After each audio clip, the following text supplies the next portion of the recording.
Hey everybody, welcome back to the vlog. So today is going to be once again a Nikon day. Why? Because you guys are interested, right? In the last video, we had like 18,000 views and just a ton of comments about the rumored Nikon full frame mirrorless that is said to be coming out very, very soon. So I want to talk to you guys about it. And anytime I get new rumors on either the Canon full frame mirrorless or this Nikon, I want to tell you guys about it so we can talk about it. Now remember, take it with a big handful of salt because we really don't know 100% what's going to be accurate and what's not. A lot of this is rumors and speculation, but some of it is actually coming from inside sources, so we know a lot of it is going to be accurate. Anyways, let me just review what we talked about last time, and then I'm going to give you all of the new information. So if you haven't watched last video, it's okay. I'm going to review it right now. So anyways, we said it was going to be a 24 to 25 megapixel body as well as a 45 megapixel body.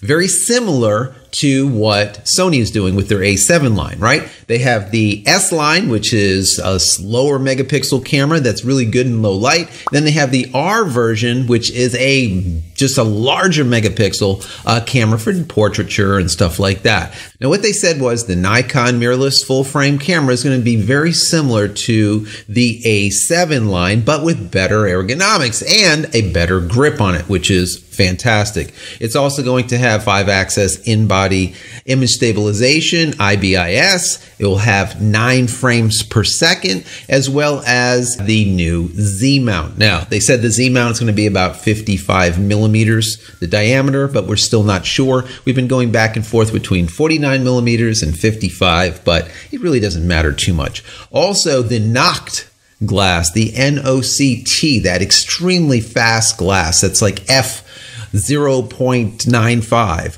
will be able to be used on this camera, which is going to be amazing, especially if they make that S version, let's just call it, their lower megapixel version that's supposed to be really great in low light. This would really knock it out of the park with these knocked lenses. Also, 3.6 megapixel EVF, which is supposed to be a really extremely beautiful EVF, is what people are saying that I guess are behind the scenes that are testing these things out. Also, it's supposed to have either or both XQD or CF Express cards. Now, for me, we had this discussion in the last video. I would say go with the CF Express. The CF Express cards, now we have like pro grade making like 1 terabyte, 1400 megabyte per second cards, which are just unbelievably fast and much faster than XQD. XQD seems to be it's going away, and I don't know what they're going to do with it. Either they're going to revamp it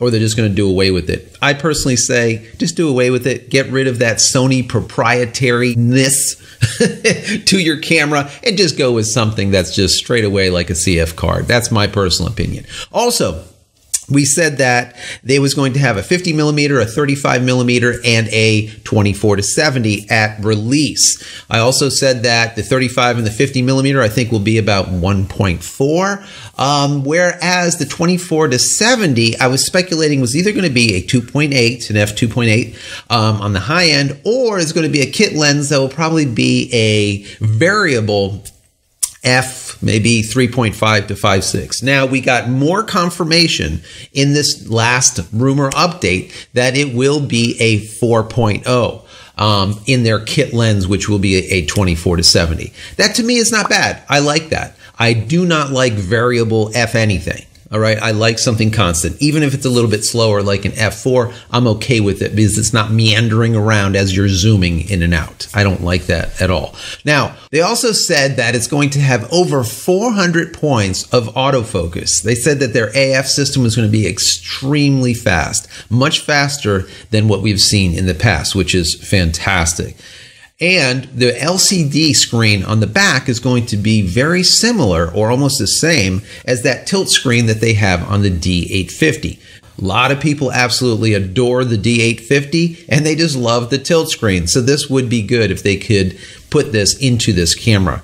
Guessing that this camera is going to be smaller than the D850, so I don't know how that's going to be done, but whatever it is, this is what we're seeing. Now, what is also being said is that the top of the camera is going to have a secondary LCD screen, very similar to Fujifilm's X-H1, where at the very top you have this LCD screen that has all kinds of information that is customizable by the user, which is really cool. So you could have like your f-stop, you could have your ISO, whatever you want in that LCD screen.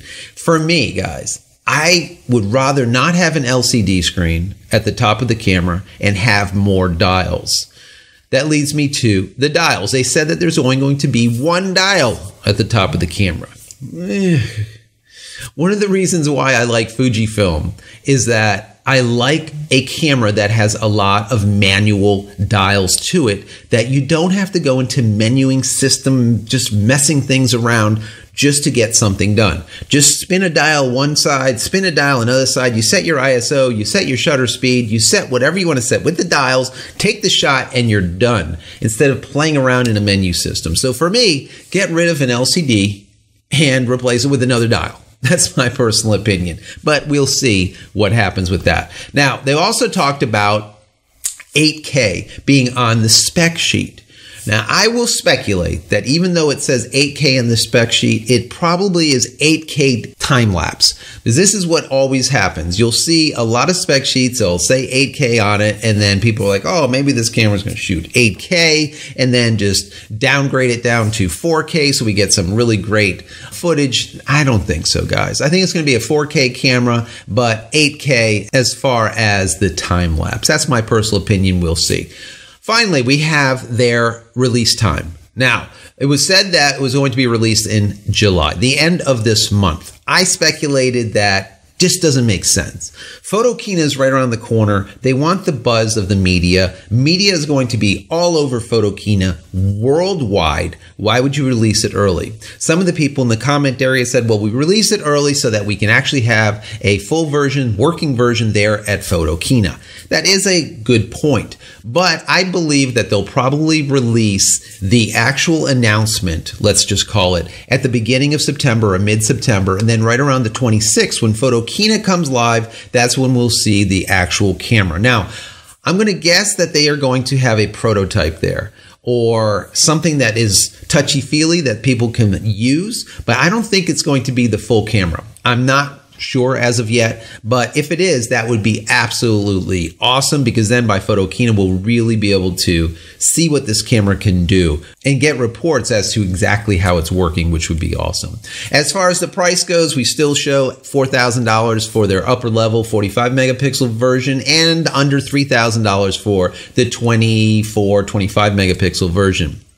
I think that we're going to see a body only at around $2,400. Don't quote me. This is just what I am speculating based on what we're seeing as of today. So anyways, guys, that's what we got for you today. I just wanted to give you some of those latest rumors and what's going on and where some of the stuff is more solidified. Like, for example, f4.0 is what we're seeing now in their kit lens, which will be a 24-70 and whatnot. So if you enjoy the content, as always, please throw me a big thumbs up. That would be stellar. Don't forget to smash that subscribe button so you can get all my content when it becomes available, and click the bell icon so when it is available, you will be notified of it. And head over to my website, JCristina.com, where you can find all of my photography tools that I've invented for you and me over the years, and hopefully there's something there you might like, and if there is, please pick it up and support me. That would be absolutely awesome.